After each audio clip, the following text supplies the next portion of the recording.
কাটায় সন্ধ্যে 7টা মানে আপনারা জানেন এক কথায় অঞ্জনের সঙ্গে স্পেশাল শো।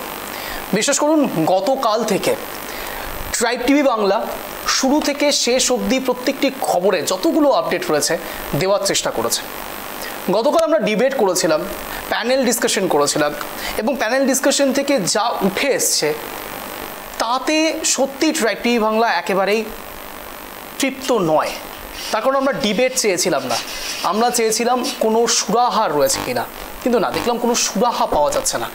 ডিবেটের ভেতর থেকে কোনো সুরাহা পাওয়া যাচ্ছে না। অনেকগুলো প্রশ্ন থাকছে, যে প্রশ্নগুলোর উত্তর পাওয়া যাচ্ছে না। সেই প্রশ্নগুলোর উত্তর যদি যারা দেখছেন আমাদের এই শো, ট্রাইব টিভি বাংলার এই শো এক কথায় অঞ্জনের শো দেখছেন, যদি আপনাদের কাছে উত্তর থাকে অবশ্যই এই উত্তরগুলো দেবেন, চেষ্টা করবেন দেওয়ার। ভাবার একটু বদল হওয়া অত্যন্ত দরকারি, ভাবনাটাকে বদলাতে হবে। সমাজের এই কুশিক্ষা, বাজে জায়গাগুলোতে, খারাপ জায়গাগুলোতে এবার একটু হিট করা দরকার, এবার একটু আলোকপাত করা দরকারি। তার কারণ আর কতদিন? সত্যি সত্যি কি শুধুমাত্র সরকারের যাবতীয় ইন্টেনশন থাকে, সব কিছুতে সরকারের ইনভলভমেন্ট থাকে, নাকি আমাদেরও অনেকটাই দায়িত্ব রয়েছে? সমাজের প্রত্যেকটি নাগরিকের দায়িত্ব রয়েছে তাদের আশপাশের নারী, মহিলা, মেয়ের সুরক্ষা প্রদান করা। কোন জায়গায় আদতে সমস্যা থাকছে? আপনাদের সামনে প্রথম কতগুলো প্রশ্ন রাখি, না কোনো তাড়াহুড়ো নয়, বুঝে বুঝে প্রত্যেকটি জিনিস বোঝার চেষ্টা করব, ধীরে ধীরে বোঝার চেষ্টা করব ঠিক কোন কোন জায়গায় সমস্যাগুলো রয়েছে, কেন এতগুলো প্রশ্নের এখনো পর্যন্ত উত্তর পাওয়া যাচ্ছে না। আগে প্রশ্নগুলো রাখি, তারপর উত্তরের দিকে ধীরে ধীরে অগ্রগামী হব। প্রথমে প্রশ্নগুলো দেখুন। আমার প্রথম প্রশ্ন, ঘটনাস্থলে গিয়ে রক্তাক্ত ঝুলন্ত দেহ পাওয়ার পরেও প্রথম অবজারভেশনে আত্মহত্যা বলা হয়েছিল কেন? আমি আরও একবার রিপিট করছি, ঘটনাস্থলে গিয়ে রক্তাক্ত ঝুলন্ত দেহ পাওয়ার পরেও প্রথম অবজারভেশনে আত্মহত্যা বলা হলো কেন?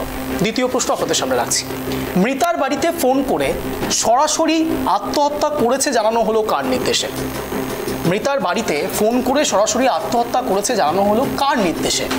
জানার চেষ্টা করতে হবে। তো দুটো প্রশ্ন রাখলাম। 3 নম্বর প্রশ্ন আপনাদের সামনে রাখি, বডি অর্থাৎ নিথর সেই দেহ তড়িঘড়ি পোস্টমর্টমে পাঠানোর জন্য কেন আপ্রাণ চেষ্টা করা হয়েছিল? সেই নিথর দেহ তড়িঘড়ি পোস্টমর্টমে পাঠানোর জন্য কেন আপ্রাণ চেষ্টা করা হলো? 3 নম্বর প্রশ্ন। এবার 4 নম্বর প্রশ্ন আপনাদের সামনে রাখবো, যে হাসপাতালে অমন ভয়ঙ্কর অপরাধটি ঘটেছে সেখানেই পোস্টমর্টম করার উদ্দেশ্যটা আসলে কোন জায়গায়? যেখানে ঘটনা ঘটলো সেখানেই পোস্টমর্টম সত্যি কি নিরপেক্ষ থাকবে? 5 নম্বর প্রশ্ন, একজনের পক্ষে 45 মিনিটের মধ্যে এই নৃশংস খুন অসম্ভব বলছে বিশেষজ্ঞ মহল। সেক্ষেত্রে একজন ব্যক্তিকে ধরে দায় স্বীকার করেছে এমন কেন বলা হচ্ছে? প্রশ্নগুলো ভালো করে বোঝার চেষ্টা করবেন, অত্যন্ত গুরুত্বপূর্ণ। সেমিনার হলে খুব বেশি আসবাব নেই, যথেষ্ট বড় জায়গা, সেখানে একটি হেডফোনের তার আবিষ্কার করতে 24 ঘন্টা লাগলো কেন? সেমিনার হলটা তো অনেকগুলো জিনিস ওখানে নেই, আসবাবই নেই বলতে গেলে, যথেষ্ট বড় জায়গা ছিল, তাহলে এত সময় লাগলো কেন?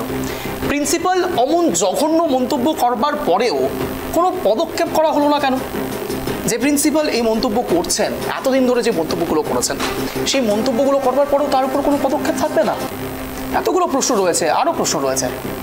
যে প্রশ্নগুলো এতক্ষণ পর্যন্ত আপনাদের সামনে রাখলাম, এটা তো শুধুমাত্র একটি প্রোফর্মা, এছাড়াও আরও অনেক প্রশ্ন রয়েছে। সেই প্রশ্নগুলোর উত্তর আমি জানি না, অধরা। আমি ডিবেটে আজকে যাইনি, প্রোডাকশন টিম থেকে স্পষ্ট ভাষায় বলে দেওয়া হয়েছে টিআরপি নয়, একেবারেই টিআরপি নয়। আমাদের মূল এজেন্ডা সাধারণ মানুষের জন্য কথা বলা।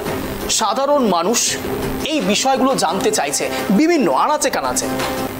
ঘটনা শুধুমাত্র বাংলাদেশের নয়, বাংলাদেশে যে ঘটনাগুলো এতদিন ধরে ঘটেছে তা নয়, সেখানে শুধুমাত্র হিন্দু মুসলমান বিভিন্ন রকম ভেদাভেদির যে বিষয়গুলো আসছে শুধু সেটা নয়, বিভিন্ন প্রান্তে, এই দেশও বিভিন্ন প্রান্তে, কখনো মহারাষ্ট্র, কখনো উত্তরপ্রদেশ, কখনো রাজস্থান, কখনো পাঞ্জাব, এবারে আবারও বাংলায়। গতকাল অভিষেক বন্দ্যোপাধ্যায় সরাসরি মন্তব্য করলেন, যারা ধর্ষণ করছে, যারা এই সমাজে থাকার উপযুক্ত নয়, তাদেরকে এনকাউন্টার করে দেওয়া উচিত, বিল আনা উচিত, অর্থাৎ রাজনীতিকরণ নয়। অভিষেক বন্দ্যোপাধ্যায় বলতে চাইছেন সাধারণ মানুষের হয়ে কথা। সাধারণ মানুষ ঠিক কোন জায়গাতে তাদের অসন্তুষ্টি বোধ করছে এবং সেই অসন্তুষ্টির জায়গা থেকে সরকার হিসেবে, কেন্দ্রীয় সরকার হিসেবে ঠিক কোন কোন জায়গায় উপযুক্ত স্টেপ বা পদক্ষেপ নেওয়া উচিত, এই যাবতীয় বিষয়গুলো অত্যন্ত গুরুত্বপূর্ণ। আপনাদের সামনে প্রত্যেকটি বিষয় রাখার চেষ্টা করব। প্রথমে একটি প্রতিবেদন রাখি, তারপর আসছি আরও বিশদ আলোচনায়। দেখুন,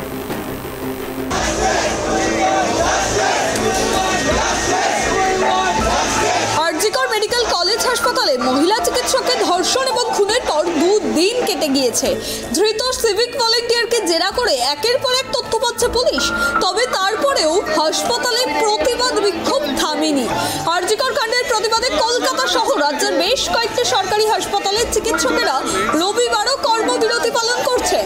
রবিবার আন্দোলনের ঝাঁজ আরও বাড়ালো আরজিকর হাসপাতালের চিকিৎসকেরা। নিরাপত্তার অভাবে ভুগছেন জুনিয়র ডাক্তাররা, প্রতিবাদে গলা মিলিয়েছেন সিনিয়র ডাক্তাররাও। দোষীর উপযুক্ত শাস্তির পাশাপাশি নিহত মহিলা চিকিৎসকের পরিবারকে আর্থিক ক্ষতিপূরণ দেওয়ার দাবি জানাচ্ছে আন্দোলনকারীরা। একই সঙ্গে আরজিকরের অধ্যক্ষ সন্দীপ ঘোষের বিতরণ চাইছে তারা। আমরা ইমিডিয়েট জুডিশিয়াল ইনকোয়ারি যেটা চাইছিলাম সেটা আমরা চাইছি, এবং যে দোষীদেরকে অবিলম্বে গ্রেপ্তার করা উইথ প্রপার এভিডেন্স, এবং শাস্তি হিসেবে আমরা ক্যাপিটাল পানিশমেন্ট চাইছি। এর সাথে সাথে আমরা যেটা চাইছি যে রিলিভেন্ট এভিডেন্স, যেটা সিসিটিভি ফুটেজের কথা বলা হচ্ছে, সেটা পাবলিশ করা, এবং proper postmortem report should be share with the committee representative of the protesting resident doctor. এর সাথে এই পুরো ঘটনাটা শেয়ার করতে হবে। এর সাথে অ্যাপোলজি এবং রেজিগনেশন চাইছি আমরা হায়ার অথরিটির পক্ষ থেকে উইদিন 12 আওয়ারের মধ্যে। Immediate announcement of the higher অথরিটির মধ্যে প্রিন্সিপাল, এমএসপি, চেস্ট মেডিসিনের এইচওডি, এবং ওই দিন যে on duty ACP of the immediate announcement of the adequate compensation of the, যারা ভিকটিম তাদেরকে সম্পূর্ণ যথাযোগ্য যা প্রয়োজন তার কম্পেনসেশন দেওয়ার জন্য আমরা দাবি রাখছি। এর সাথে হচ্ছে যেটা মোস্ট ইম্পর্টেন্ট, আমরা জানতে পারছি না যে এসআইটির আন্ডারে যে ইনভেস্টিগেশন হচ্ছে সেই ইনভেস্টিগেশনের ডে টু ডে প্রোগ্রেস কি। আমরা চাইছি day to day progress with written statement publish করা হোক। যদি কোনো থাকে তাহলে আমাদের রিপ্রেজেন্টেটিভের কাছে শেয়ার করা হোক। We will continue our cease work. আমরা আমাদের কর্মবিরতি কন্টিনিউ করছি যতক্ষণ না আমাদের ডিমান্ড অ্যাচিভ হচ্ছে। এর সাথে সাথে রেসিডেন্ট ডক্টর অফ দ্য আরজিকরের অ্যাপিল টু অল সমস্ত মেডিকেল ফ্যাটার্নিটি, সমস্ত সিভিল সোসাইটিকে আমরা আমন্ত্রণ করছি যে তারা এই আন্দোলনের সাথে যুক্ত হোক। যে নক্কারজনক ঘটনা ঘটে গেছে, আমরা তো কখনো ওয়েস্ট বেঙ্গলের বুকে এই ধরনের ঘটনা কখনো এর আগে চিকিৎসক সমাজ এই ঘটনা প্রত্যক্ষ করেছে কিনা আমার জানা নেই। তাই আমরা সমস্ত স্তরের মানুষকে চাইছি, সাধারণ কমন মানুষ থেকে শুরু করে, রুগী থেকে শুরু করে, ডাক্তার থেকে শুরু করে সবাইকে চাইছি এই আন্দোলনে সামিল হোক এবং আন্দোলনকে একটা বৃহত্তর আন্দোলনে পরিণত করুক, যতক্ষণ না পর্যন্ত আমাদের এই ডিমান্ড অ্যাচিভ হচ্ছে। আরজিকর হাসপাতালে কর্তব্যরত অবস্থায় চিকিৎসককে ধর্ষণ ও খুনের অভিযোগে কড়া পদক্ষেপ স্বাস্থ্য দফতরের। ঘটনার জেরে অপসারিত আরজিকর মেডিকেলের সুপার। রবিবারই আরজিকরের সুপার সঞ্জয় বরিষ্ঠকে সরানো হয়েছে। ওই পদে বুলবুল মুখোপাধ্যায়কে এনেছে স্বাস্থ্য দপ্তর। যদিও আন্দোলনকারীদের দাবি ছিল সরাতে হবে প্রিন্সিপালকে, তার বদলে সুপারকে সরিয়ে আন্দোলনের ঝাঁজ কমাতে উদ্যোগী হলো কর্তৃপক্ষ। ক্যামেরায় স্বপন রায়ের সঙ্গে অভ্রদীপ দাসের report, Tribe TV Bangla, Kolkata. প্রতিবেদনটা আপনাদের সামনে রাখলাম। অনেকগুলো প্রশ্ন বলছি না, অনেকগুলো প্রশ্ন মনের মধ্যে দানা বাঁধছে। একবার দুবার নয়, 4বার যেই ব্যক্তি অভিযুক্ত তিনি বিয়ে করেছেন, তার ব্যক্তিত্ব নিয়েও নানান রকম প্রশ্ন উঠছে। তিনি এক প্রকার অত্যন্ত অদ্ভুত মেজাজের একজন ভদ্রলোক বলাটা জানি না কতটা জাস্টিফাইড হবে, বাট আমরা দায়িত্বশীল মানুষ হিসেবে, নাগরিক হিসেবে কাউকে অভদ্র বলতে পারি না, কিন্তু যে নিক্কারজনক ঘটনাটি ঘটেছে তাকে ভদ্র বলা যাচ্ছে না। আর ঠিক এই জায়গাতে অনেকগুলো বিষয় আপনাদের সামনে তুলে ধরব। আরজিকর কেস রিপোর্ট আপনাদের সামনে রাখবো। 7টি পয়েন্টে পুরো ঘটনাটি বোঝার চেষ্টা করুন, একদম প্রথম থেকে। পিসিআরকে বলবো একদম প্রথম থেকে টেক্সটমেটটা একবার দেখাতে।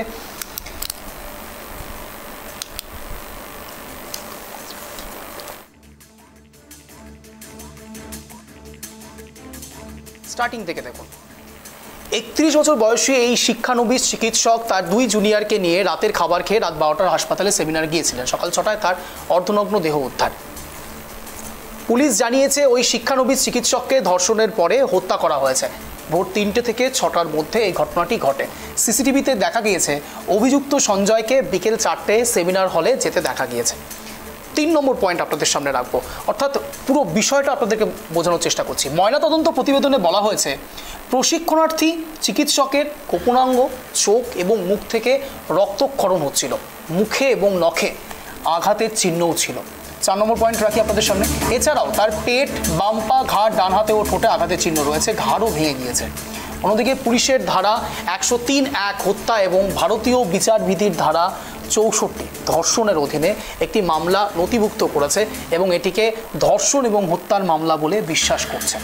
অন্যদিকে গঠন করা হয়েছে বিশেষ তদন্তকারী দল, হাসপাতাল কর্তৃপক্ষ 3 সদস্যের একটি তদন্ত কমিটিও গঠন করেছে। অন্যদিকে আরও একটি ছবি আপনাদের সামনে রাখার চেষ্টা করছি। সিবিআই তদন্তের দাবি জানিয়েছেন বিজেপি নেতা শুভেন্দু অধিকারী। রাজনৈতিক প্রেক্ষাপট, প্রশ্ন হচ্ছে 7টি পয়েন্ট যে আপনাদের সামনে তুলে ধরার চেষ্টা করলাম এতক্ষণ ধরে, মূলত রাত 2:30 থেকে 3টে একেবারে স্পষ্ট 45 মিনিটের যে ঘটনা সামনে আসছে, যে টাইম লাইনের কথা বলা হচ্ছে সূত্র মারফত জানা যাচ্ছে, পুলিশ সূত্র মারফত 45 মিনিটের এই টাইম লাইনে সত্যি কি যে মেজর ঘটনাগুলো ঘটেছে, ঘাট থেকে শুরু করে ঠোঁট, চোখ, গাল, প্রত্যেকটি জায়গাতে যেভাবে অত্যাচার চালানো হয়েছে, যে নারকীয় অত্যাচার চালানো হয়েছে, তাকে সত্যি সংগঠিত হতে পারে 45 মিনিটে? আপনারাও একটু বিবেচনা করুন। মহাভারত শুনেছেন তো, মহাভারত তো দেখেছেন। কৃষ্ণ কি বলতেন? প্রত্যেকটি শব্দবন্ধ ব্যবহার করতেন এবং তারপরে তিনি বলতেন আপনারা বিচার করুন। ঠিক আজ এক কথায় অঞ্জন প্রত্যেকটি বিষয় আপনাদের সামনে তুলে ধরবে, ফোকাস করার চেষ্টা করবে। বিচার বিবেচনা আপনারা করুন, বিচার বিবেচনার জায়গাগুলো আপনাদের ওপর ছাড়বো। আজ কোনো ভার্ডিক্ট নয়, প্রশ্ন রয়েছে। আমি জানি আপনাদের মধ্যে অনেক রকম প্রশ্ন আসবে যে এত প্রশ্ন করে আদতে কি লাভ হচ্ছে, উত্তর কে দেবে? বিশ্বাস করুন, আমরাও এই জায়গাতেই স্টিক, আমরা উত্তর নিয়ে ছাড়বো। তার কারণ উত্তর তো লাগবে যেই দিন, কিন্তু দিতে হবে। তার কারণ এই প্রশ্নগুলো শুধুমাত্র ট্রাইব টিভি বাংলা করছে এমনটা নয়, সাধারণ মানুষের প্রশ্ন ট্রাইব টিভি বাংলা তুলছে আর তুলেও যাবে। তার কারণ যে ঘটনা ঘটেছে আজ, একটা নয়, দুটো নয়, বারবার এই ঘটনা ঘটছে। শুধুমাত্র এই বাংলা নয়, দেশের বিভিন্ন প্রান্তে এই ঘটনাগুলো ঘটছে। তাই রাজনৈতিক রং দেওয়ার কোনো চেষ্টা ট্রাইব টিভি বাংলা অন্তত করছে না। তার কারণ এটা রাজনীতির রং নয়।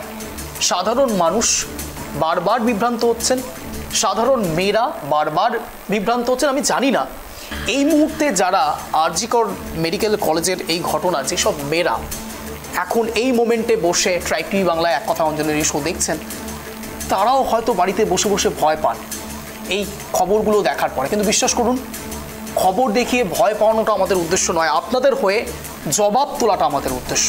আর জবাবটা তুলতে হবে, জবাব নিতে হবে।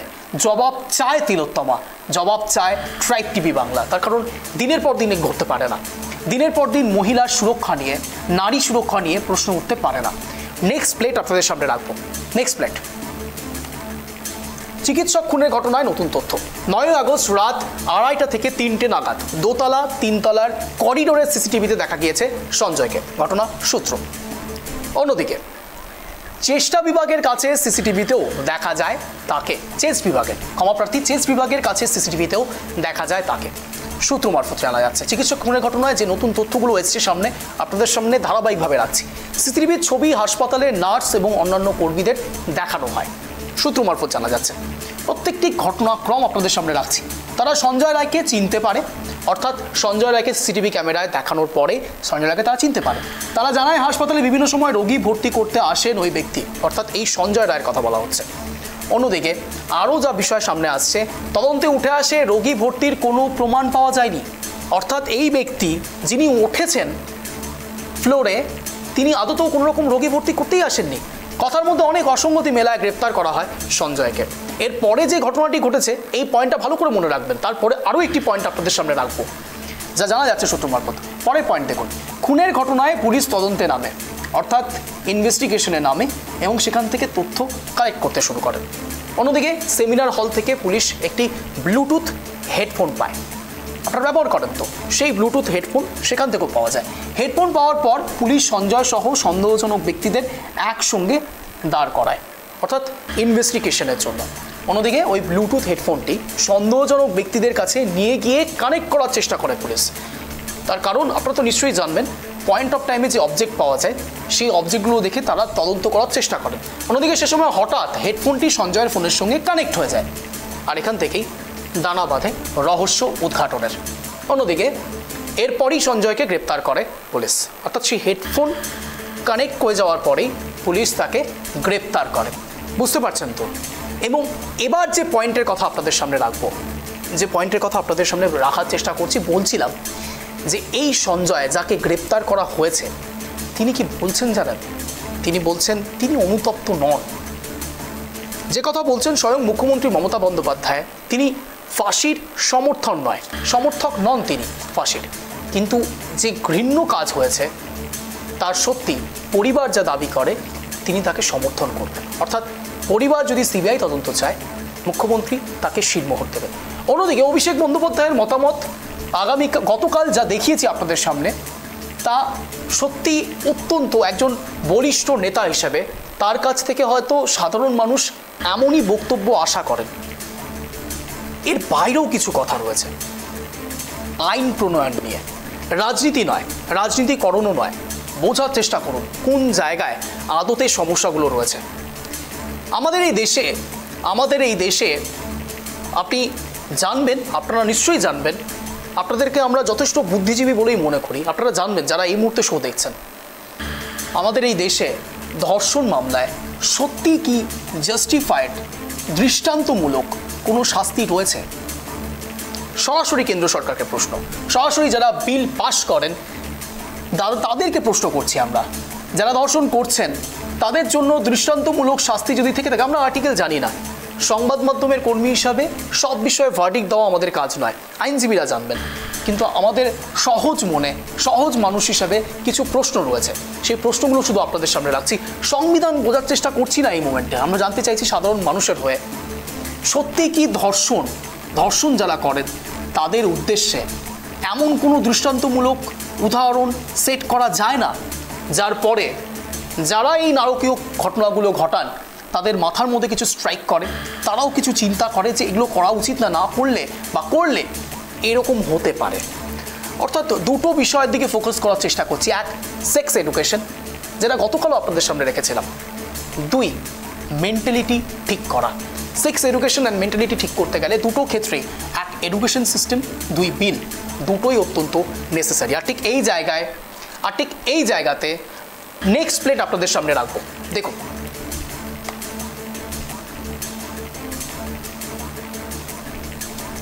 চিকিৎসক খুনের ঘটনায় নতুন তথ্য আপনাদের সামনে রেখেছি।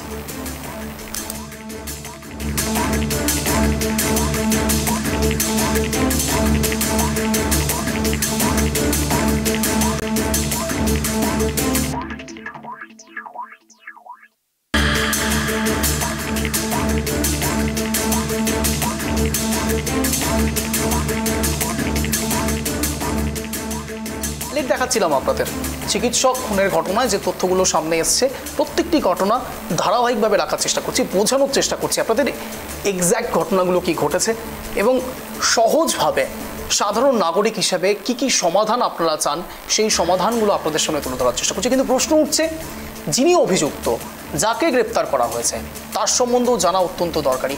রাগ হোক, অভিমান হোক কিংবা কষ্ট হোক, এই তিনটি শব্দ আপনাদের জন্য হয়তো খাটে, কিন্তু জানা দরকারি। চিনে রাখুন এই ব্যক্তিকে, তার কারণ যে ব্যক্তি এই কাজ করেছে তার সম্বন্ধে জানাটা অত্যন্ত দরকারি। দেখুন, কে এই সঞ্জয়? সঞ্জয় রায়, যিনি অভিযুক্ত, যার ওপর অভিযোগ আনা হচ্ছে,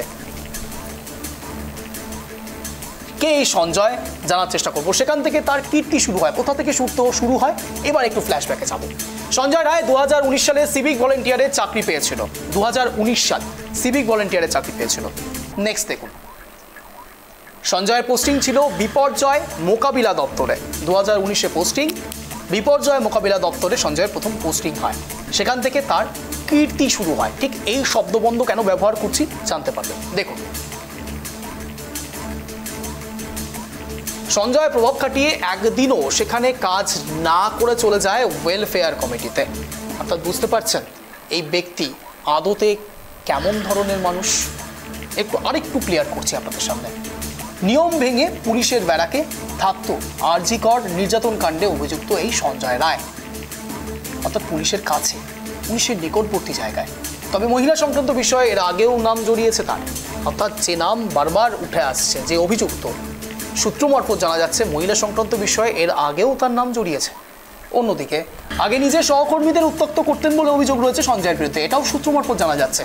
অর্থাৎ এই ব্যক্তির, কেন বলছি কীর্তি, আপনারা নিশ্চয়ই দাদার কীর্তি গল্পটা শুনেছেন, সিনেমাও দেখেছেন, কিন্তু এবার দেখুন সঞ্জয়ের কীর্তি, অর্থাৎ যিনি অভিযুক্ত, তার কীর্তিকলাপ আপনাদের সামনে রাখার চেষ্টা করছি সবটাই সূত্র মারফত। যদিও বা তিনি অভিযুক্ত, এখনও সবটাই তদন্ত সাপেক্ষ। কিন্তু প্রশ্ন ওঠে, যদি 1 মিনিটও 1 সেকেন্ডও তার সম্বন্ধে এই কথাগুলো সত্যি হয়, তাহলে কতটা ভয়ঙ্কর বিষয়। এবার ঠিক এই জায়গায় সঞ্জয়ের দিদি, অর্থাৎ যিনি অভিযুক্ত, যাকে অভিযোগ করা হচ্ছে যার বিরুদ্ধে, তার দিদি কি বলেছে একবার শোনাবো, শুনুন। হ্যাঁ, আমি তো যত সম্ভব এতদিন দিয়ে জানতাম 2টো বিয়ে হয়েছে, কিন্তু 2টো বিয়ে শুনেছিলাম, জানতামও আমি। এবার হঠাৎ আমি কালকে যখন কথাবার্তা হচ্ছে তখন জানতে পারলাম 4টে বিয়ে হয়েছিল। সেটা কিছুই জানি, মানে বিয়েতে আমাকে ডাকিও নি, আমি যাইও নি, আমাকে জানাও নি, কোনো সম্পর্ক নেই। আপনারা হয়তো বুঝতে পারছেন না, আশেপাশে জিজ্ঞেস করলে বুঝতে পারবেন। আমি এরকমই 1-2বার গিয়েছি, জানলায় একটা মেয়েকে দেখেছি, তো আমি আশেপাশেকে জিজ্ঞেস করলাম কে হয় গো ওটা, তো বলে জানিস না, তোর বউ, মানে ভাইয়ের বউ হয়।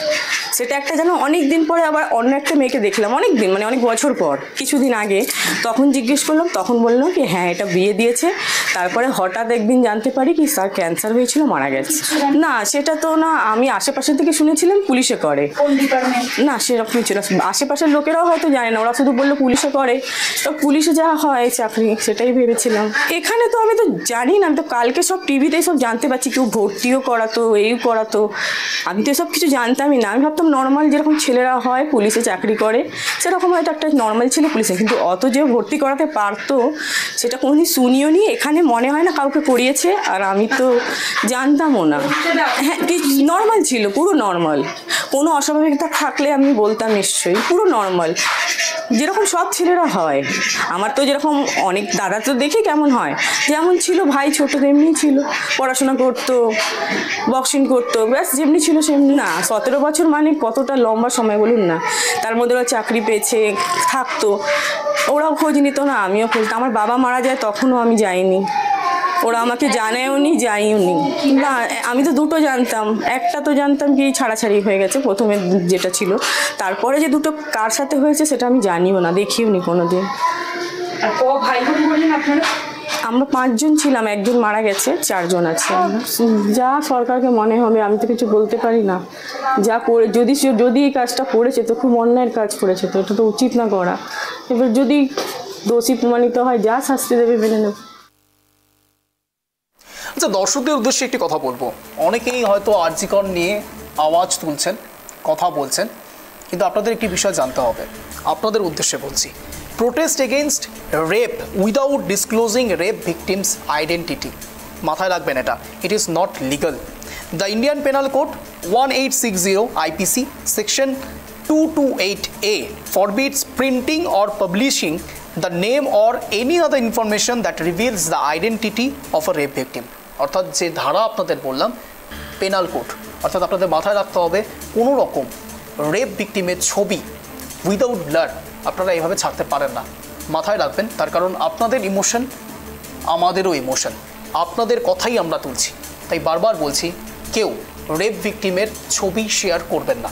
অন্যদিকে আরও একটি বিষয়, সঞ্জয় রায় নিয়ে যে কথা উঠছে, ফিরে আসি আবারও বক্তব্যে। মূল কথা, যে সঞ্জয়ের দিদি এই কথা বলছেন, একটি নয়, 2টি নয়, 4টি বিয়ে, অর্থাৎ আপনারা বুঝতেই পারছেন কে এই সঞ্জয় রায়। এবং তিনি আরও একটি কথা খুব ভালোভাবে যদি আপনারা শুনে থাকেন, সঞ্জয় দিদি বলছে পড়াশুনোর সঙ্গে সঙ্গে বক্সিং, এই শব্দটিকে খুব ভালো করে হাইলাইট করুন, আপনারা জানেন, একটু ভালো করে ইন্টারলিঙ্ক করুন বিষয়টিকে। যে মেয়েটিকে ধর্ষণ করে খুন করা হয়েছে বলে জানা যাচ্ছে প্রাথমিকভাবে, সেই মেয়েটির নখ, গাল, চোখ, প্রত্যেকটি জায়গায় হাড় ভেঙে যাওয়া, গলার হাড় ভেঙে যাওয়া, প্রত্যেকটি জায়গায় যে নৃশংস অত্যাচার চলেছে, সেই ব্যক্তি বক্সিং জানতেন। আমি জানি না এই দুটো আদতেও লিঙ্ক করা যায় কিনা, কিন্তু যে দিদি এই কথা বলছেন পড়াশুনোর সঙ্গে সঙ্গে বক্সিং করতেন, এই জায়গাটি এই মুহূর্তে আমি শুনতে পেলাম বাইট, এবং সন্দেহ হয় সাধারণ মানুষের মধ্যেও হয়তো এই সন্দেহ আসতে পারে, এই প্রশ্নও তুললাম। অন্যদিকে সঞ্জয়ের মা ঠিক কি বলেছে, দিদির পাশাপাশি মা কি বলছে, রাখছি, শুনুন। রেপ করেছে, ছেলে টাকা নিয়েছে, ছেলে মার্ডার করেছে, মায়ের লাইফ নষ্ট হয়ে গেল, কোনো মায়ের বিচার হলো না। হবে, ছেলেরাই বিচার করবে। এটা ছেলেদের যখন অপমান হয়েছে তো ছেলেরাই বিচার করবে। এক বৃদ্ধ মায়ের। পুলিশ কি এসেছিল যে আপনার ছেলেকে গ্রেপ্তার করেছে আপনার সঙ্গে কথা বলতে? হ্যাঁ এসেছিল, সবাই এসেছিল, বললাম আমি পুলিশ থেকে এসেছি, ওখান থেকে এসেছি, ওখান থেকে এসেছি। আর লাইফটা এখানে করলাম, 5টা ছেলে মেয়ে এখানে মানুষ হলো, আর সেই ছেলে মেয়ের ক্যারেক্টার খারাপ হচ্ছে না। নির্দোষী ছেলে আমার, বক্সিং ক্লাব থেকে হচ্ছে এই ক্যালেন্ডার। মা আমায় চিটিং করছে, এটা তদন্ত করো তোমরা, কেন চিটিং করছে, কেন আমার ছেলেটাকে লাইফ নষ্ট করছে। দুটো পয়েন্টকে হাইলাইট করিয়ে সময় এখন একটা ছোট্ট বিরতির, ফিরছি বিরতির পর কোথাও যাবে না, দেখতে থাকুন। কিন্তু যেই দুটো পয়েন্ট মাথায় রাখবেন, বক্সিং ক্লাব এবং বক্সিং। আসছি ছোট্ট একটি বিরতির পর, দেখতে থাকুন।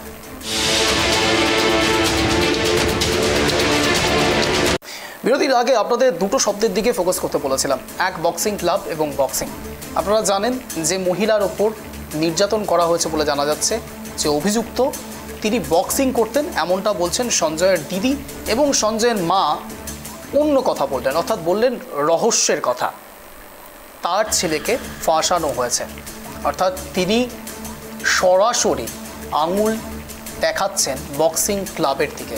এবার প্রশ্ন, সত্যিই কি সঞ্জয়কে ফাঁসানো হয়েছে, নাকি সঞ্জয় এই কাজ করেছে? সত্যি কি এটি ধর্ষণ নাকি গণধর্ষণ? কেন এই কথা বললাম, তার কারণ যে 45 মিনিটের মধ্যে এই কাজগুলো হয়েছে, একজন বক্সিং পার্সোনাল তিনি এই কাজগুলো করতে পারেন কি 45 মিনিটের মধ্যে? সঙ্গে সঙ্গে 45 মিনিটের মধ্যে একজনের পক্ষে এই কাজগুলো করা সম্ভব কি? অনেকগুলো বিষয় রয়েছে, অনেকগুলো প্রেক্ষাপট রয়েছে। আর ঠিক সেই প্রেক্ষাপটের বেসিসে রুদ্রনীল অর্থাৎ বিজেপি নেতা রুদ্রনীল ঘোষ তিনি কি বলেছেন, কি প্যারোডি করেছেন, সেই প্যারোডি আপনাদের সামনে রাখার চেষ্টা করব। মূলত সেই রুদ্রনীল ঘোষ যিনি এর আগেও বিভিন্ন ক্ষেত্রে তার প্রতিবাদের ভাষা জানিয়েছেন এই প্যারোডির মারফত। অর্থাৎ এই প্যারোডির দায়িত্ব ট্রাইব টিভি বাংলা একেবারেই নিচ্ছে না, কিন্তু প্যারোডিতে তিনি কি বলতে চাইছেন সেটা জানানোটা অত্যন্ত দরকারি, সেটা দেখানো অত্যন্ত দরকারি। তার কারণ প্যারোডির ভাষা, প্যারোডির প্রতিবাদ রাজনৈতিক ধর্মের বাইরে বেরিয়ে একটু বোঝার চেষ্টা করা দরকার মানবিকভাবে। দেখুন। ভাঙা চশমাটা চুপ, হাসি মুখে মেয়েটা ফটোর ফ্রেমে, সামনে জ্বলন্ত ধূপ। ডাক্তারিতে চান্স পাওয়ার খবরে হয়তো সেদিন মেয়েটার বাড়ি জুড়ে ছিল হইচই। রান্নাঘর থেকে খুন্তি হাতে দৌড়ে বেরিয়েছিল মা, চিৎকার করে বলেছিল, ওগো সুখবর আছে, পাড়া প্রতিবেশী সব গেলে কই? ওগো মেজো বৌদি শুনছো, মেয়ে তো ডাক্তারিতে চান্স পেল। এই রুনুর মা, আরে বাবা আমার মেয়ের খবর তোমাদের কি কানে গেল? মেয়ে আমার আরজি করে ডাক্তার হতে চললো। জানো বৌদি, মনে হয় গত জন্মের পুণ্য হয়তো এবার সত্যি হয়ে ফললো।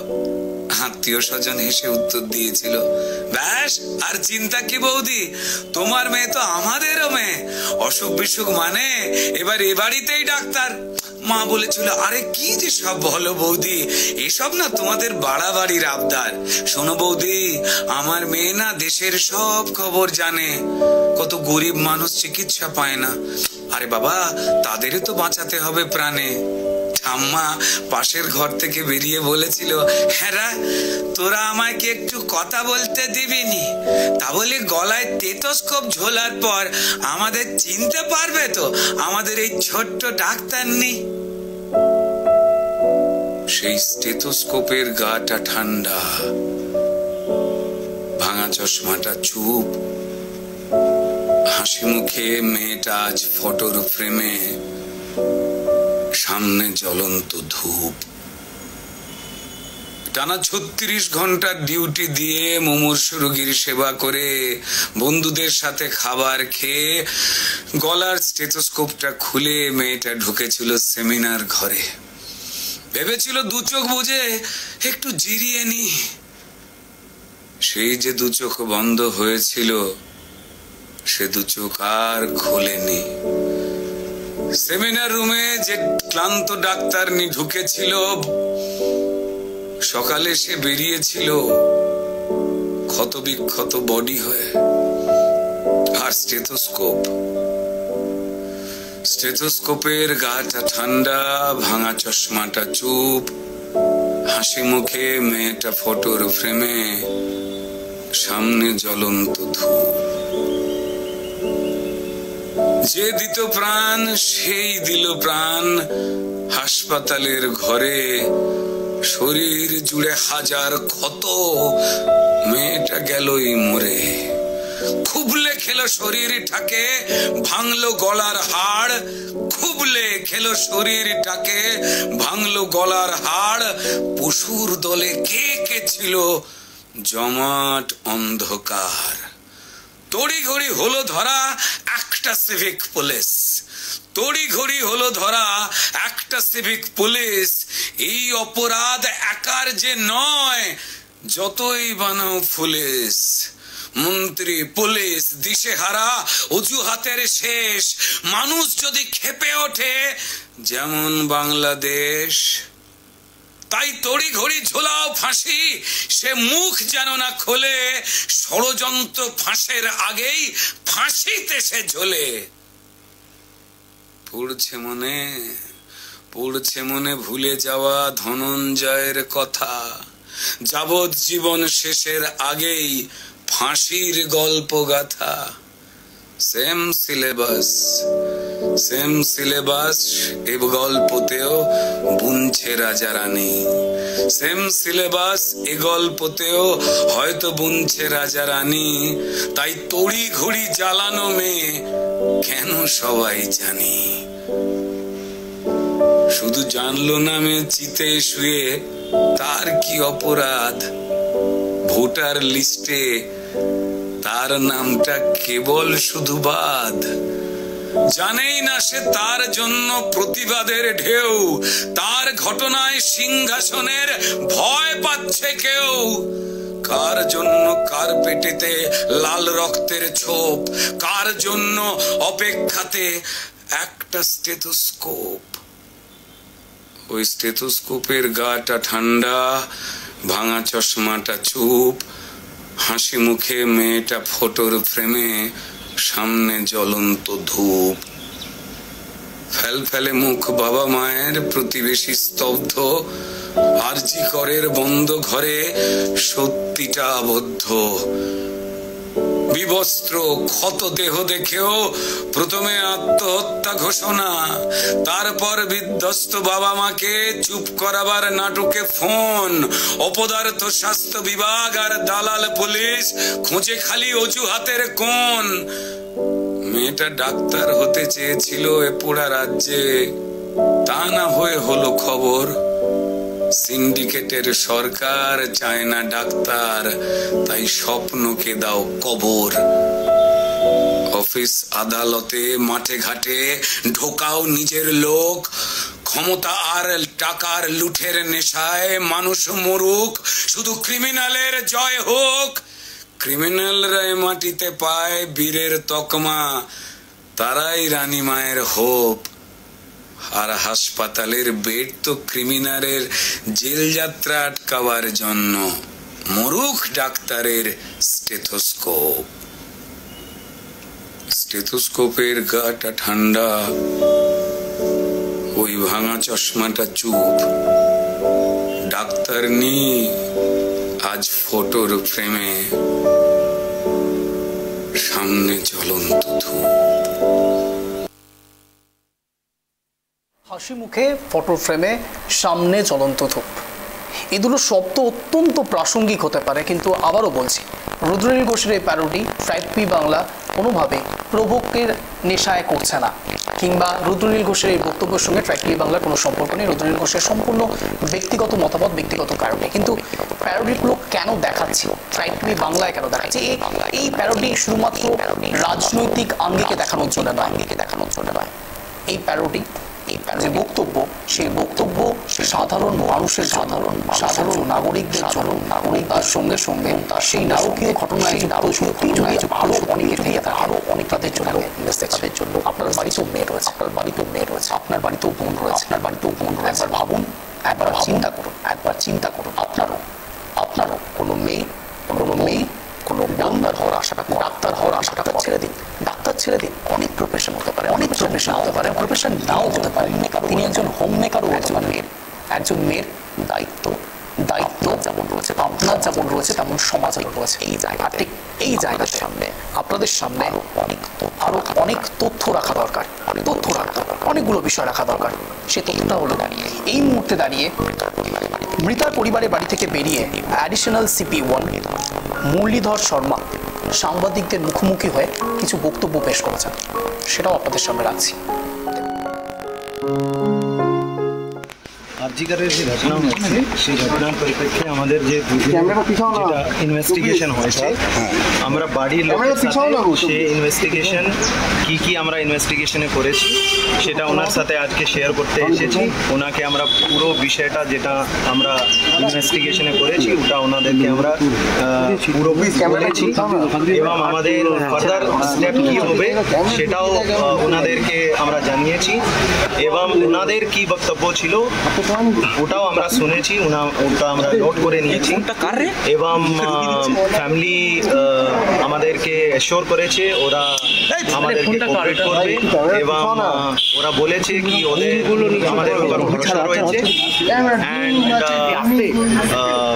একটা পোস্টমর্টম রিপোর্ট আমরা পেয়েছিলাম, সেই পোস্টমর্টমের কপি আমরা ফ্যামিলিদেরকে হ্যান্ড ওভার করে দিয়েছি।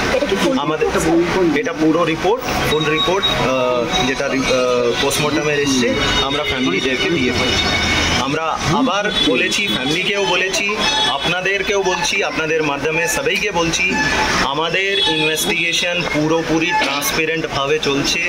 আমরা পুরো অনেস্টি এবং ইন্টিগ্রিটি দিয়ে ইনভেস্টিগেশনকে করছি। একটা মেয়ের এরকম প্রাণহানি হয়েছে, সে মেয়ে শুধু মেয়ে মতো নয়, তাকে আমার বোনের মতো আমি দেখি, তাকে আমার ভাইজির মতো আমি দেখি, ওই হিসাবে আমরা তদন্ত করছি এবং আমরা এটার শেষ দেখেছি। মুরলীধরবাবুর বক্তব্য আপনাদের সামনে রাখলাম, কিন্তু এই জায়গাতে লালবাজার কিছু নির্দেশ দিয়েছে 15টি দফায়, সেই নির্দেশ আপনাদের সামনে রাখবো। দেখুন, লালবাজারের 15 দফার নির্দেশ: সরকারি হাসপাতাল এবং মহিলাদের হস্টেল এবং হোমের নিরাপত্তা ব্যবস্থার ত্রুটি বা নজরদারির অভাব তাড়াতাড়ি সংশোধন করতে হবে। মহিলা চিকিৎসক ছাত্রীরা এবং সুরক্ষা সংক্রান্ত ফাঁক ফোকরের বিষয়ে তথ্য সংগ্রহ এবং পদক্ষেপ নিতে মহিলা পুলিশ অফিসারদের সাহায্য নিতে হবে। অন্যদিকে অবিলম্বে অপরাধ প্রবণ এলাকা চিহ্নিত করতে হবে। 15 দফা নির্দেশিকা যা দেওয়া হয়েছে লালবাজারের পক্ষ থেকে তা দিচ্ছি আপনাদের সামনে, তা রাখছি সামনে। মহিলাদের সুরক্ষা নিশ্চিত করতে হবে, সেই জন্য প্রয়োজনীয় পদক্ষেপ করার নির্দেশ দিয়েছে লালবাজার। অন্যদিকে শহরের বিভিন্ন প্রান্তে আরও বেশি সংখ্যক সিসিটিভি বসাতে হবে এবং সঙ্গে সঙ্গে যেন সর্বত্র নজরদারি চালানো যায় তার জন্য এই পদক্ষেপ। অন্যদিকে হাসপাতাল এবং মেডিকেল কলেজে গিয়ে পরিদর্শন করতে হবে মহিলা পুলিশ অফিসারদের। মহিলাদের নিরাপত্তা নিয়ে মানুষকে আরও বেশি সচেতন হতে হবে, করতে হবে। অন্যদিকে কলকাতার মহিলা পুলিশের উইনার টিমকে আরও সক্রিয় হতে বলা হয়েছে। সাদা পোশাকে তাদের শহরের বিভিন্ন এলাকায় টহল দেওয়ার নির্দেশ দিয়েছে লালবাজার। কোথায় কোথায় সুরক্ষার খামতি রয়েছে তা চিহ্নিত করার জন্য হাসপাতালের চিকিৎসক এবং কর্মীদের সঙ্গে কথা বলতে হবে। অধস্তন কর্মীদের সচেতন করতে হবে হাসপাতালের আধিকারিকদের। হেল্পলাইন নম্বর ছড়িয়ে দিতে হবে। মহিলা এবং বয়স্ক মানুষদের সঙ্গে কীরকম আচরণ করতে হবে তা নিয়ে শিক্ষা দিতে হবে। পুলিশ ফোর্সের মধ্যেও নজরদারি বাড়ানোর নির্দেশ দিয়েছে। আইন ভাঙলে একেবারে জিরো টলারেন্স নীতি নিতে হবে। সিভিক ভলেন্টিয়ার, চুক্তিভিত্তিক কর্মী, গ্রিন পুলিশের কেউ কোনো অপরাধ করলে তাদের বিরুদ্ধেও নিতে হবে জিরো টলারেন্স নীতি। অন্যদিকে যাবতীয় নির্দেশ মেনে চলতে হবে। সরকারি হাসপাতাল এবং মহিলাদের হস্টেল এবং হোমের নিরাপত্তা ব্যবস্থা ত্রুটি বা নজরদারির অভাব তাড়াতাড়ি সংশোধন করতে হবে। এই যাবতীয় বিষয়গুলো 15 দফার নির্দেশিকা লালবাজার যা দিয়েছে তা আপনাদের সামনে রাখলাম। মূলত এই যাবতীয় বিষয় নিশ্চয়ই আপনাদের মনে হচ্ছে ইনফরমেটিভ, এবং ইনফরমেটিভ তথ্য রাখার জন্যই আজকের এই স্পেশাল শো। আর ঠিক এই জায়গাতে স্টুডেন্টসরা কি বলছে পাশাপাশি রাখবো, শুনুন। এর জন্যই আমরা জুডিশিয়াল এনকোয়ারি চাইছি। আমরা এসআইটি গঠন করে যে পুলিশ ইনভেস্টিগেশন হচ্ছে তার উপর পুরোপুরি ভরসা রাখতে পারছি না। আমরা জুডিশিয়াল এনকোয়ারি করে আসল দোষীদের শাস্তি কামনা করছি। আপনার নাম? আমার নাম doctor Subhendu Mallik, chest medicine. আরেকটা শুধু প্রশ্ন, সেটাতে গতকাল বেশ বহু চিকিৎসক এবং তাদেরকে আটকানো হয়েছিল এখানে গেটে, এই গেটে আটকানো হয়েছিল এবং একটা অপ্রীতিকর ঘটনা সৃষ্টি হয়। এসএসকেএমের একজন সার্জারি এই জিনিসটা খুবই খারাপ হয়েছে, আমরা তার জন্য ক্ষমা প্রার্থী। এবং আমরা চাই যে আজকে যেহেতু আমরা একটা কমন গ্রাউন্ডে দাঁড়িয়ে আছি, একটা মেয়েকে অত্যাচার করে মেরে ফেলা হয়েছে, এর থেকে খারাপ কিছু হতে পারে না। সেই কমন গ্রাউন্ড থেকে যে ভুলগুলো হয়েছে ওদেরও খারাপ লেগেছে, আমাদেরও খারাপ লেগেছে। আমরা সবাইকে বলবো দয়া করে আবার আমাদের সাথে আসো, আমরা একসাথে এই আন্দোলন চালিয়ে যেতে চাই। স্বয়ং স্টুডেন্টসরা বলছেন এসআইটি গঠন নিয়ে তারা একেবারেই স্যাটিসফাইড নয় এবং তারা জুডিশিয়ারি ইনভলভমেন্ট চাইছেন। অর্থাৎ স্টুডেন্টসদের মধ্যেও ছাত্রদের মধ্যেও যথেষ্ট নিরাপত্তা নিয়ে প্রশ্ন রয়েছে। অন্যদিকে শুধুমাত্র ছাত্র নয়, শুধুমাত্র আরজি কর নয়, রাজ্যের বিভিন্ন প্রান্তে যত মেডিকেল কলেজ রয়েছে সব মেডিকেল কলেজে সোচ্চার হয়েছে এই যাবতীয় বিষয় নিয়ে। আরজিকর মেডিকেল কলেজের এই ঘটনা নিয়ে, এই কাণ্ড নিয়ে প্রশ্ন উঠছে, এই মেয়েটির দোষ কী ছিল? এই মেয়েটির আদতেও দোষ কি শুধুমাত্র রেস্ট নেওয়া? 34 ঘন্টা টানা কাজ করবার পরে যে মেয়েটি সেমিনার রুমে গিয়ে রেস্ট নিতে গিয়েছিল, তার আগে প্যারিস অলিম্পিক্সের বিষয়ে আলোচনা পর্ব সারছিলেন তার জুনিয়র এবং কলিগসদের সঙ্গে। তারপরে তার রেস্ট নেওয়াকালীন অবস্থাতে এই ঘটনা সত্যি কি তাৎপর্যপূর্ণ? তার সঙ্গে এই ঘটনা সত্যি কি জাস্টিফাইড? কোথায় রয়েছি আমরা? সমাজের ঠিক কোন প্রান্তে রয়েছি যেখানে আমাদের নারী সুরক্ষা থাকবে না, আমাদের যারা আশপাশে মেয়েরা থাকবে তাদের সুরক্ষা থাকবে না? তাদের নিরাপত্তা নিয়ে বারবার কেন প্রশ্ন উঠবে? সরকার যেই হন না কেন, সরকারে যে রঙই থাকুক না কেন, প্রশ্ন ওঠে নারী নিরাপত্তা নিয়ে বারবার প্রশ্ন উঠছে কেন? বাংলা শুধু নয়, দেশের বিভিন্ন প্রান্তে এই ঘটনা দেখা যাচ্ছে। কখনো কোনো ঘটনা খুব সামান্য, কখনো বা বৃহৎ, কখনো কোনো জায়গাতে সেই নিথর দেহটিকে কোনো ক্রমে জ্বালিয়ে দেওয়ার ইচ্ছে থাকে, আবার কোনো জায়গাতে তদন্ত করার ইচ্ছে থাকে। যেখানে যাই ঘটনাই ঘটুক না কেন, পুলিশের তৎপরতা যাই হোক না কেন, সাধারণ মানুষের সমস্যা এক্স্যাক্টলি বুঝতে হবে। সাধারণ মানুষ কি চাইছে বুঝতে হবে। মহিলারা নিরাপত্তাহীনতায় ভুগছে বুঝতে হবে। আর কতক্ষণ, আর কতদিন এই রকমভাবেই চলতে থাকবে? আর সরকার বিভিন্ন রকম স্টেপ নেবে, কিন্তু আদতেও লাভ কিছু হবে না। তাহলে কি এটাই গন্তব্য? এটাই কি ভবিষ্যৎগামী হতে চলেছে কোনো পথ, যেখানে অভিষেক বন্দ্যোপাধ্যায় বলছে এনকাউন্টার করতে হবে? তাহলে কি সত্যি এনকাউন্টার করাটাই রাইট স্টেপ হবে সমাজের জন্য, সোসাইটির জন্য? না হলে একের পর এক এই ঘটনা যা ঘটছে তা কি সত্যি কাম্য সমাজের জন্য? আর ঠিক এই জায়গায় সৌরভ গাঙ্গুলি কি বলেছেন, বক্তব্য শোনাবো আপনাদের, শোনাব।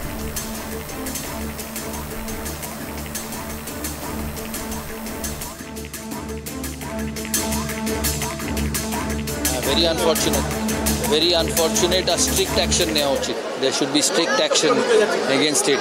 It's terrible, really terrible. হাসপাতালে যদি এরকম হয় তাহলে সাধারণ মানুষের Absolutely, সেই সব জায়গায় সব কিছু সম্ভব, তাই সেরকমভাবে সিসিটিভি ক্যামেরাস সিকিউরিটি সিস্টেম তৈরি রাখা উচিত। এটা যে কোনো জায়গায় হতে পারে, কোইন্সিডেন্টলি হসপিটালেই হয়েছে, but strict action should be taken. It's not correct, it's very wrong, it's very না। আমার মনে হয় না একটা স্ট্রে ইনসিডেন্টে সবাইকে সমস্ত কিছুকে নিরাপদ না মনে করাটা ঠিক নয়। It is just one of the incidents. পৃথিবীতে সব জায়গায় এরকম করে অ্যাক্সিডেন্টস হয়, but this has to be strictly dealt. This is so wrong. আর মেয়েদের নিরাপত্তা পশ্চিমবাংলা, ভারতবর্ষে সব জায়গায় আছে। তো India is a fantastic country, so is West Bengal. It's a great state, a great city we live in. তো একটা ইনসিডেন্ট দিয়ে জাজ করা উচিত নয়, but strict action should be taken. কিন্তু সরকারি হসপিটালে নিরাপত্তা তো বাড়ানো উচিত, একটা সরকারি হসপিটালে নিরাপত্তা সব জায়গায় বাড়ানো উচিত, কারণ পেশেন্ট, ডক্টর, ছেলে মেয়ে তো সব জায়গায় থাকে, private hospital, public hospital, offices, school, মাঠ, সব জায়গায় থাকে। So very unfortunate, very.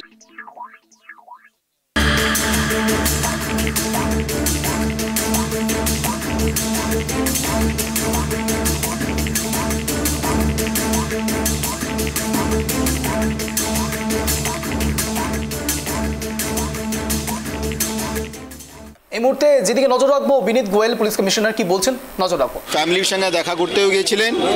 ফ্যামিলিকে পোস্টমর্টমের report as per the guidelines of the Supreme Court has been handed over to them.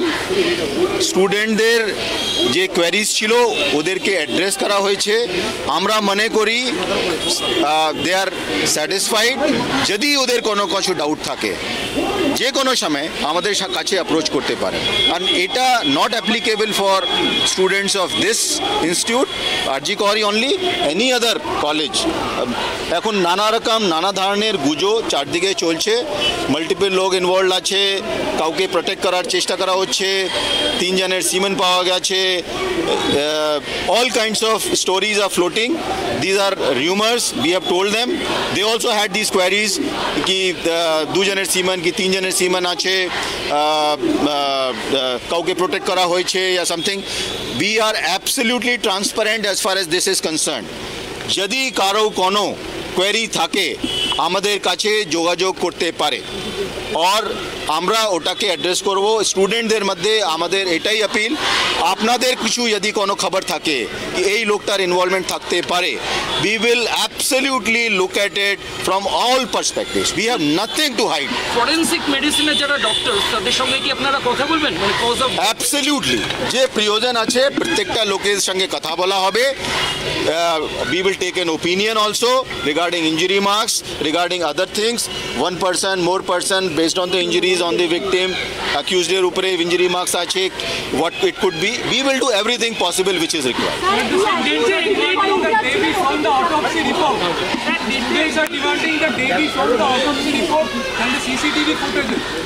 They are demanding absolutely. That is what I told you.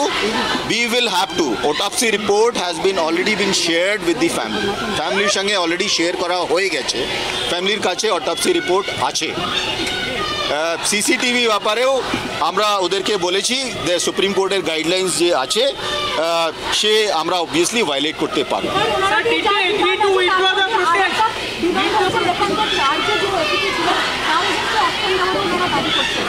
যে assistant commissioner এখানকার চার্জে আছেন তার এগেইনস্টে ওনার একটা দাবি ছিল কি অ্যাসিস্ট্যান্ট কমিশনার অফ পুলিশকে এখান থেকে সরানো হোক। I have removed him from here for today, from today on. Thank you so much.